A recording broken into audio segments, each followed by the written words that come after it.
Hello students, आज हम लोग 10वीं कक्षा के क्वाड्रेटिक इक्वेशन यानी कि द्विघात समीकरण मैथ में पढ़ने जा रहे हैं। यह चैप्टर एनसीईआरटी से पढ़ाया जाएगा और सबसे पहले इसका बेसिक कॉन्सेप्ट यानी कि इंट्रोडक्शन इसका मैं देने जा रहा हूँ। ध्यान से देखिए, द्विघात समीकरण का मानक रूप होता है ax² plus bx plus c equal to 0। द्विघात समीकरण यानी कि वैसा समीकरण जिसका घात 2 हो। यह एक इक्वेशन है। इक्वेशन यानी कि समीकरण, और समीकरण में क्या होता है, LHS भी होता है और RHS भी होता है। यह भी एक प्रकार का इक्वेशन है, इसमें LHS भी है, RHS भी है। द्विघात समीकरण है तो द्विघात समीकरण में x² का गुणांक या द्विघात समीकरण का मानक रूप है, स्टैंडर्ड फॉर्म है,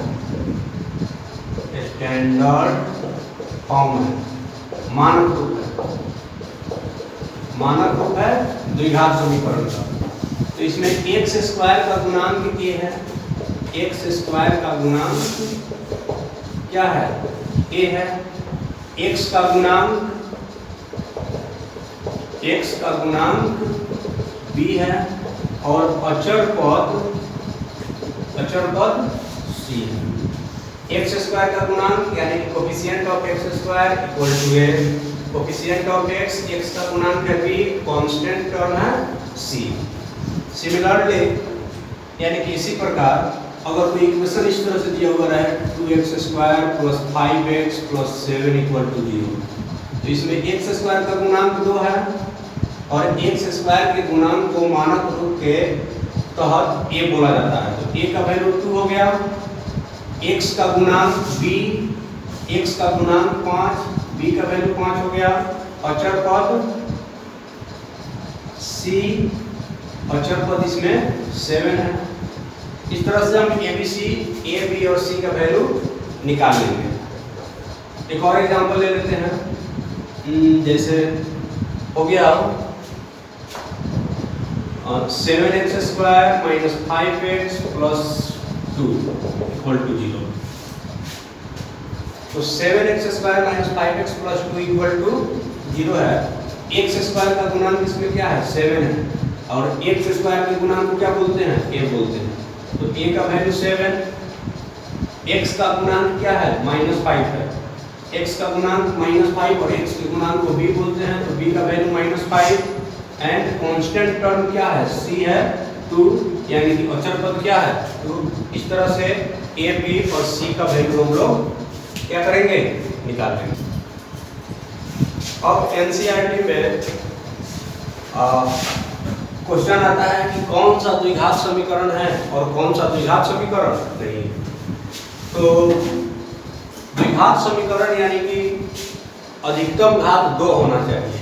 अगर अधिकतम घात 2 होगा तो द्विघात समीकरण होगा, अगर अधिकतम घात 2 से ज्यादा होगा या 2 से कम होगा तो द्विघात समीकरण नहीं होगा। जैसे यहाँ पे दे दिया x प्लस 3 का होल क्यूब इक्वल टू, इधर दे दिया x प्लस 5 का होल क्यूब और कह रहा है कि क्या यह समीकरण द्विघात समीकरण है, द्विघात समीकरण है। तो इसके लिए आपको एक्सपेंड करना होगा दोनों टर्म को, LHS को भी और RHS को भी। और एक्सपेंड यानी कि विस्तृत रूप में लिखने के बाद देखेंगे कि अगर वह ax² plus bx plus c के रूप का हो, ax² plus bx plus c equal to 0 के रूप का हो तो द्विघात समीकरण होगा, अन्यथा नहीं होगा। यानी कि मैक्सिमम पावर अगर 2 हो तो द्विघात समीकरण होगा, अगर मैक्सिमम पावर 2 नहीं हो तो द्विघात समीकरण नहीं होगा। तो हम इसको एक्सपेंड करते हैं। दिया हुआ है कि x प्लस 3 का whole cube equal to x plus 5 का। इसी तरह से अनेक प्रकार का क्वेश्चन रहेगा एक्सरसाइज में। तो देखिए, या तो a प्लस b का होल क्यूब और a प्लस b के होल क्यूब का फॉर्मूला होता है a क्यूब ए का cube plus 3a square b plus 3ab square plus b का cube. A cube plus 3a square b, आप लोगों को ये फॉर्मूला याद होगा, plus 3ab square plus b का क्यूब। तो a प्लस बी के होल क्यूब पे अगर इसको हम विस्तृत रूप में लिखेंगे तो a का क्यूब यानी कि x का क्यूब प्लस 3a स्क्वायर यानी कि x का स्क्वायर इंटू b यानी कि 3 प्लस 3a का वैल्यू है x एंड b का वैल्यू क्या है b स्क्वायर यानी कि 3 का स्क्वायर, फिर देखिए प्लस b क्यूब तो यहाँ हो जाएगा 3 का क्यूब। अब इधर भी हम एक्सपेंड करेंगे x प्लस 5 के होल क्यूब को अगर एक्सपेंड करेंगे यानी कि उसको विस्तृत रूप में जब लिखेंगे तो देखिए x प्लस 5 का होल क्यूब, x का क्यूब a क्यूब यानी कि x का cube plus 3a square b 3a square यानी कि x स्क्वायर b का वैल्यू क्या है 5 है, प्लस 3ab स्क्वायर, a के बदले में x, b के बदले में 5 का स्क्वायर, प्लस b का क्यूब यानी कि 5 का क्यूब। अब दोनों साइड में x क्यूब पॉजिटिव है तो x क्यूब से x क्यूब कैंसिल हो जाएगा, x क्यूब से x क्यूब कैंसिल हो जाएगा, दोनों साइड में पॉजिटिव है। अब यहाँ पे मल्टीप्लाई कर लीजिए, गुना कर लीजिए, 3 तिहाई 9x स्क्वायर प्लस 3 का स्क्वायर 9 होगा और 9 त्रिका 27x फिर प्लस 3 का क्यूब, 3 को 3 बार लिख के गुना कीजिए 27 आएगा 27 इक्वल टू 5 तिहाई 15 x स्क्वायर प्लस 5 का स्क्वायर यानी कि 5 का स्क्वायर 25 होगा, 25 में 3 से गुना कीजिएगा तो आएगा 75x, 5 को 3 बार लिख के गुना कीजिएगा तो आएगा 125।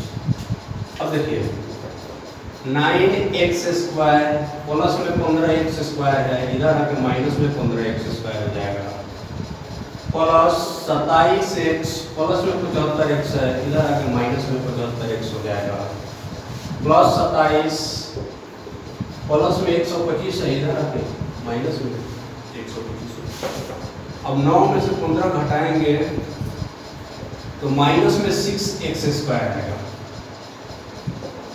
27 में से x स्क्वायर है, यह भी x स्क्वायर है, x स्क्वायर का कंपेयरिंग एक साथ 9 घटाओ 15 माइनस 6x स्क्वायर, x का गुणांक प्लस में 27 है, x का गुणांक माइनस में 75 है, तो 27 में से 75 जब घटाएंगे तो 15 में 7 घटेगा 8 हो जाएगा 4 4 आ जाएगा 28x, सॉरी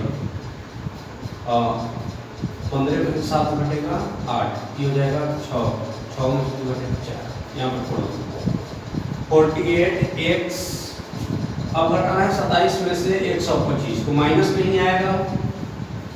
अब देखिए 15 में 7 घटेगा तो 8, हो जाएगा 11, 11 में 2 घटेगा माइनस 98 इक्वल टू 0। अब यहाँ कॉमन होने वाला है और x स्क्वायर के गुणांक को माइनस में नहीं रहने दिया जाता है, यहाँ x स्क्वायर का गुणांक माइनस में है, नेगेटिव है, उसको प्लस में कर देंगे तो x स्क्वायर का गुणांक माइनस में 6 है तो -6 -48 -98 सब में से 2 कॉमन हो जाने वाला है, तो यहाँ पे -2 कॉमन करेंगे ताकि x स्क्वायर का गुणांक माइनस में नहीं रहे।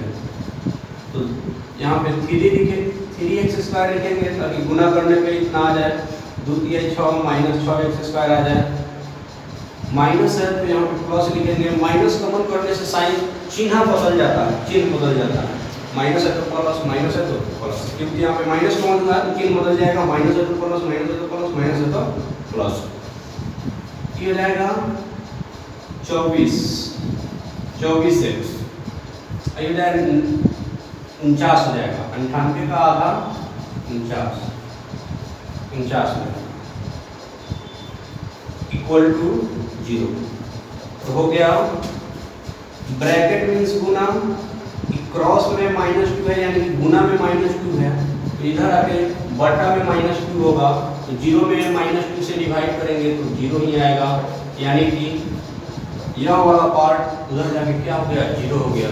तो बच गया क्या, 3x² + 24x - 49 = 0। तो यह क्या है, द्विघात समीकरण है, क्योंकि यह ax² + bx + c = 0 के रूप का है, द्विघात समीकरण है। x² का गुणांक 3 है, x का गुणांक 24 है और अचर पद कितना है, -49 है।